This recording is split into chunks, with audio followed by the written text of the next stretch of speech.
والدین کے ساتھ زندگی گزر رہی ہوتی ہے، اس بیچ ہماری زندگی میں ایک اور مرحلہ آتا ہے جسے تعلیم و تعلم کا مرحلہ کہا جاتا ہے، لکھنے پڑھنے کا مرحلہ کہا جاتا ہے، ایجوکیشنل پیریڈ کہا جاتا ہے، کہ والدین اپنے بچوں کو تعلیم اور تعلم کی طرف مائل کرتے ہیں، تعلیم و تعلم کی راہ پر لگا دیتے ہیں، اسے علم دین یا علم دنیا سے آراستہ کرنے کی کوشش کیا کرتے ہیں۔ قرآن اس سلسلے میں بھی ہماری ہدایت اور ہماری رہنمائی کیا کرتا ہے۔ قرآن کہتا ہے فَاسْأَلُوا أَهْلَ الذِّكْرِ إِن كُنتُمْ لَا تَعْلَمُونَ، کہ اگر تم علم سے نابلد ہو، اگر تم علم سے کورے ہو، اگر تم کچھ نہیں جانتے ہو تو جاننے والوں سے پوچھا کرو، جاننے والوں سے سوال کیا کرو، جاننے والوں کے سامنے زانوے ادب طے کیا کرو، جاننے والوں کے سامنے جا کر اپنے آپ کو علم سے آراستہ کیا کرو۔ اور پھر اس علم کی بے پناہ فضیلت بیان کی گئی، یہ کہا گیا قُلْ هَلْ يَسْتَوِي الَّذِينَ يَعْلَمُونَ وَالَّذِينَ لَا يَعْلَمُونَ، علم والے اور جو علم سے نابلد ہیں وہ دونوں برابر نہیں ہو سکتے ہیں۔ اسی طرح کہیں پر یہ کہا گیا يَرْفَعِ اللَّهُ الَّذِينَ آمَنُوا مِنْكُمْ وَالَّذِينَ أُوتُوا الْعِلْمَ دَرَجَاتٍ، کہ جس طرح اللہ عز و جل ایمان کی بنیاد پر، اسلام کی بنیاد پر لوگوں کے مقام اور مرتبہ کو بلند کرتا ہے، اسی طرح علم،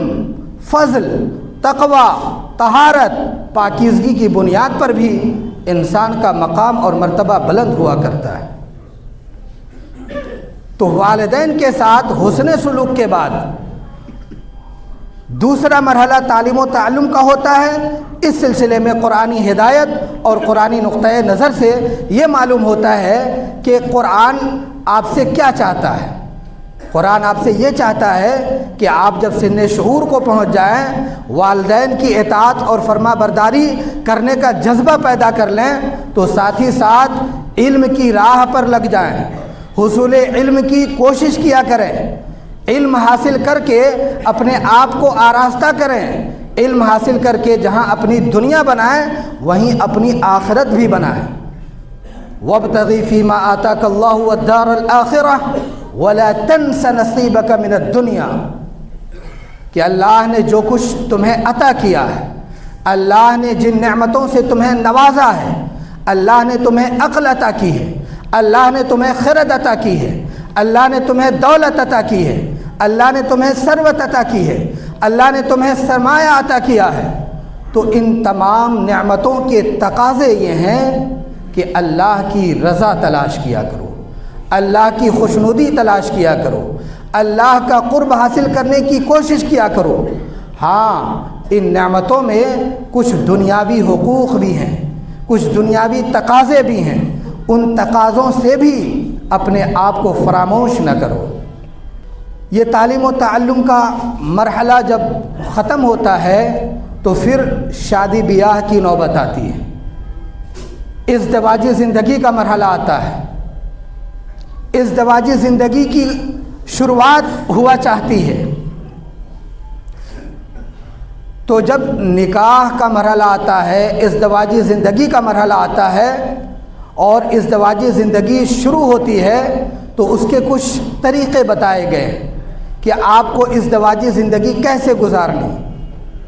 یہ تو پتہ ہے کہ نکاح کی تعلیم قرآن میں بھی ہے، حدیث نبوی میں بھی ہے، اس کے لیے بہت ساری آیتیں اور بہت ساری احادیث ہیں، لیکن ایک ازدواجی زندگی کا تصور، ازدواجی زندگی کا کانسیپٹ قرآن کیا دیتا ہے، اس تناظر میں ہم یہ جاننے کی کوشش کرتے ہیں کہ قرآنی نقطۂ نظر سے ہم اور آپ کو کیسی زندگی گزارنی چاہیے۔ قرآن کہتا ہے اسکنوہن من حیث سکنتم،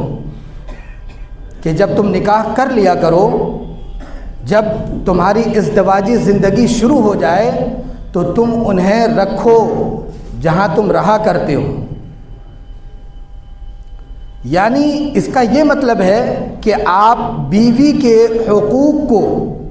کما حقہ پورا کرنے کی کوشش کرو۔ بیوی کے حقوق والدین کے حقوق کے بعد ایسے ہی ہیں جس کی تکمیل اور جس کو پورا کرنا قرآنی نقطۂ نظر سے از حد ضروری ہے۔ اسی طرح اگر تمہارے درمیان لڑائی جھگڑے کی نوبت آ جائے، شوہر اور بیوی کے درمیان جب تعلقات خراب ہونے لگتے ہیں، شوہر اور بیوی کے درمیان جب تعلقات میں کشیدگی پیدا ہونے لگتی ہے، جب دونوں کے درمیان نباہ کی صورت نہیں بن پاتی ہے، تو اس سلسلے میں بھی قرآن نے کچھ ہدایتیں کی ہیں۔ وَإِنْ خِفْتُمْ شِقَاقَ بَيْنِهِمَا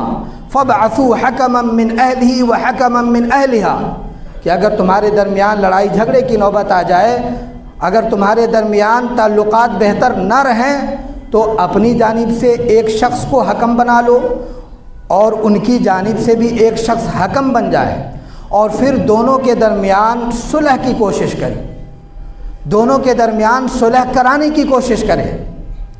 اس کے باوجود بھی اگر صلح کرانا ممکن نہ ہو، اس کے باوجود بھی اگر تعلقات بہتر ہونے کی امید نہ ہو، اس کے بعد کہا گیا الطلاق مرتان فإمساک بمعروف او تسریح بإحسان کہ پھر اگر طلاق دینا از حد ضروری ہو جائے، نباہ کی کوئی صورت ممکن نہ ہو، تو پھر آپ 2 طلاق دیں۔ اس کے بعد آپ کو یہ اختیار ہے کہ اس کے ساتھ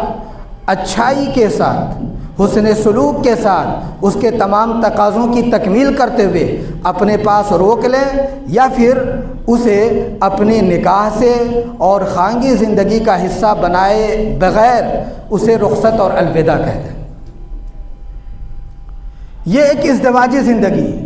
آئلی زندگی کا ایک تصور، خانگی زندگی کا ایک تصور قرآن نے دیا۔